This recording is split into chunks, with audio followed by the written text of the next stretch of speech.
Boss, sige, tanungin kita kung may alam ko sa loob. Kami ngayon. Boss, ayusin mo. Hindi nga, bossing. Huwag ka magalit. Hindi ako nagagalit, bossing. Ganito lang talaga magsalita.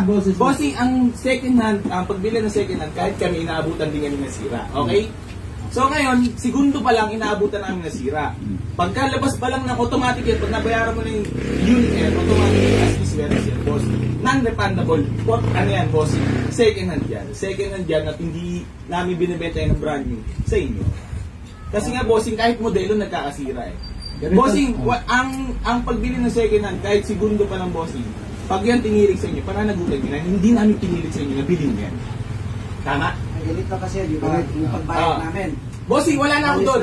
Basta tayo, may kasulatan tayo. Lumabas kami. Hindi, bossing, ganito. Binalik agad namin kasi tumirik. Oo nga, bossing, may kasulatan nga tayo as is where is. Received in good condition. So ngayon, pag nabayaran mo ang unit na yan, automatic. Boss, ako, daan ko na karanasan na ganyan. Kahit magpapulis ako, magpabarangay ako, or magreklamo ako sa korte, hindi ako papansinin, boss.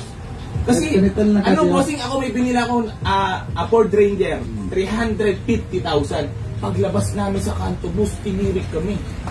Tumatok ang makina. Wala kaming nagawa kahit magpabarangay. Bossing, yun nga hindi pinapaintindi ko ako sa inyo. Bilang siyempre, matanda na kayo. Alam niyo na yung tama't mali, boss. Ganito na alam, bossing. Kung gusto niyo is tutulungan namin kayo, i-check yung unit. Siyempre, kung may kailangan palitan ng pyesa, automatic, so pananagutan. Wala kami doon. Yun na. Pinunta namin ito. Kaya nga tatawagan ko rin yung mismong owner kasi yan yung consignment lang sa akin. Kasi, yung unit na yan. Kasi ang po namin, boss. Pumunta kami ng shop, boss. Pumunta kami sa shop. Automatically yan, bossing. Huwag kayong, kasi di tayo bumibili ng laruan. Automatic ito, mabili niya. Pag may, ngayon, kasi hindi naman namin napinilit sa inyo. So ngayon, may tutulong namin sa inyo is, kontakin kayo may kanya, then may kakilala siya mekaniko, gagawin niya. I-check ko ano yung problem, kung bakit nagkaganyan. Pero kung sakali mo may kailangan palitan pyesa, pananagutan niyo. Ma'am, huwag kayo mag-video. Gusto niyo po ba tayo mag-videoan? Hindi, ano lang kami. Ma'am, hindi. Gusto niyo mag-videoan tayo? Walang problema ho. Hindi, ang sa amin lang kasi, ayan, nausap na namin ng maayos. Sir, wait lang, nag-usap na tayo ng maayos eh. Kasi ma'am, hindi kami manlulokong tao. Hindi, oo naman. Ito, nakikipag-usap ko sa inyo ng maayos, bossing. Hindi ako ano eh.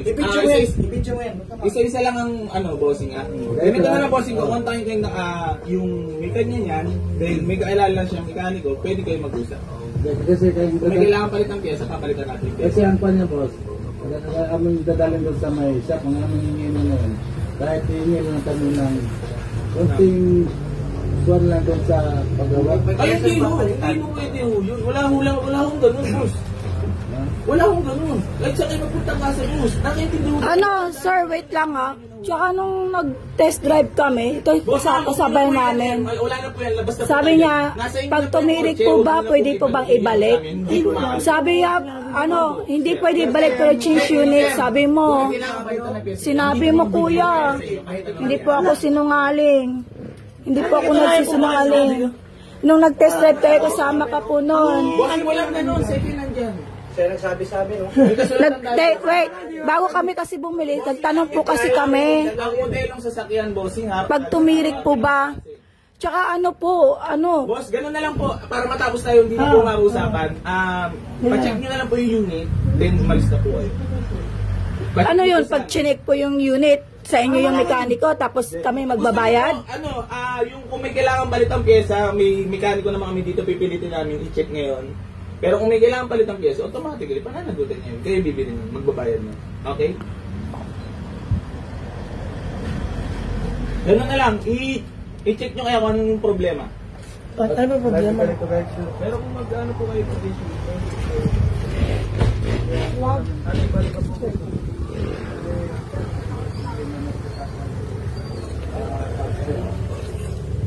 i-check na lang po kung masakali. Kasi yung pagbalik namin dito, sabi niya, minor lang. Parang bagong na ibabalik niyo yung minor lang. Ito po. Kailan nyo na nabili ito, kuya? October 9. Kanino na po binili yan? Boy Easy Garage. Ito po, may ginagawa tayong Mazda ngayon dito sa shop namin sa RNA. Kabibili lang nila ng Mazda nila. 7 days pa lang. Ngayon paglabas pa lang daw nila, nag-overheat. Tapos binalik nila binila nila kay Boy Easy Garage daw dito sa may General Trias, no. Harap ng ano. So nung tiningnan ko kanina kasi ayaw na tanggapin ng shop ng binilhan nila. Ito na naging resulta ng langis niya, sobrang itim na, nag-blow by na yung makina. So ang nangyari, lumapit si kuya sa akin, hingi ng tulong, di tinulungan natin. Papalitan po yung mangyari doon, papalitan yung makina niya. Oo. So hindi naman makatarungan yon. Binili nila 7 days pa lang, tapos sabihin wala nang warranty. Magkano bili nyo kuya? 162. 162? Ano masasabi mo doon kay Boy Easy Garage? Scammer yan. Scammer siya. Kaya kung gusto nyo bumili doon, wag na kayo bumili. Ayun. Ito mangyayari sa inyo.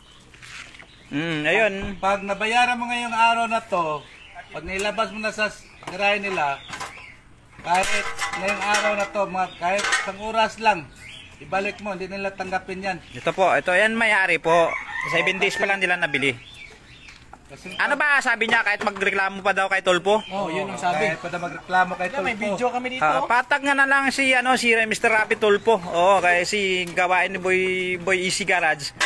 Dami nagreklamo diyan na kapag binibili daw yung kotse, wala na daw warranty. Ito 7 days pa lang to, ayaw ipapalitan makina, blue by. 1 day pa nga lang din. Yung paglabas, ayaw na pa. Isang araw pa lang nung paglabas o nag-overheat na, binabalik nila. 30 minutes lang yan. Ayaw na tanggapin. Ayaw na tanggapin yung yung sasakyan. Kasi daw wala nilabas na daw. So Hindi silang pakialam yun. parang hindi naman makatarungan yan, di ba kuya? Hindi naman makatarungan yan. Hindi naman makatarungan yan. Tapos sabi pa nila, magbarangay kayo. Kahit magbarangay kayo. Nila kami ng barangay doon. Para mag-blatter sana. Ayaw naman ng barangay na mag-blatter kami. Usap-usap lang daw. Ay, ibig sabihin malakas talaga siya sa barangay. Oo, malakas sa barangay. Kilala sa barangay. Dahil sa vlogger siya. Di siya ngayon sisikat niya sa sarili niyang vlog niyan. Pag ganun, ito, nagpalit na makina. Magkano halaga ng makina nito? Matapang, maangas, pasigaw-sigaw pa dun. Ano ba sabi ka? Ano ba sabi ko ya? Maangas si Boy Easy Garage. Ano sabi? Sinisigaw-sigawan pa kami dun. Sa loob. Hindi man kami ang nakatapat mo na kuwan, pero may makakatapat ka rin balang araw. Kakahanap rin siya nakatapat. Ibig sabihin, scammer pala talaga siya. Kasi pag dapat, Hindi daw sila manluloko. Sabi niya. Manloko. dapat pinalitan yung unit. Hindi, dapat kung hindi man namin pinalitan, ginawa nila. Ginawa nila yung sasakyan kasi may mga mekaniko naman sila dyan eh. Meron daw sila may tulong. Ipacheck sa mekaniko nila. Kung anong sira yung mga pisa, kami pa rin bibili. Ganun pa rin. Malupit, no? Malupit pala talaga yung diskarte niya.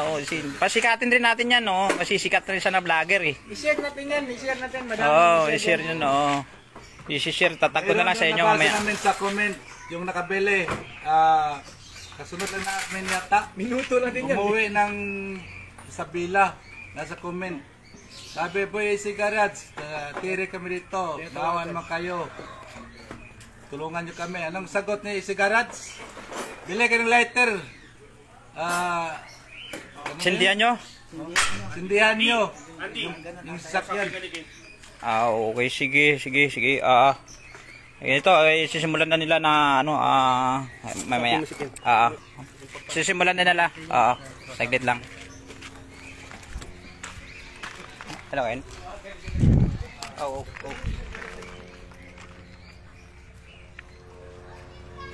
So, anong iba? Ang problema?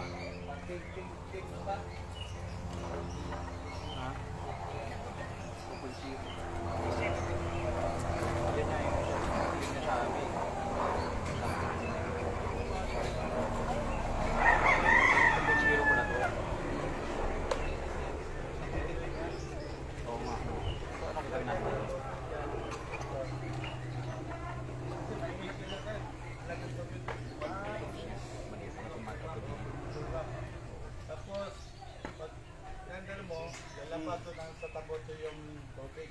Sige, mag-adjust na lang tayo siguro. Okay. Kahit matagdag na lang 5,000.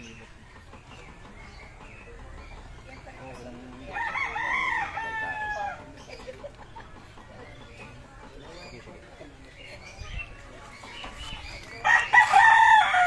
2.0 pala to. Makina niya. 1.6 na. Ang problema tayo, 2.0. Balik lang yung natin. Hindi ko alam mo na. Ang ibang makina kasi. Oo. Kapag ito. Isang nilala. 1.6. Oh, 1.6. Titingnan niya lang yung 2.0. May stock naman daw doon. Taglit lang.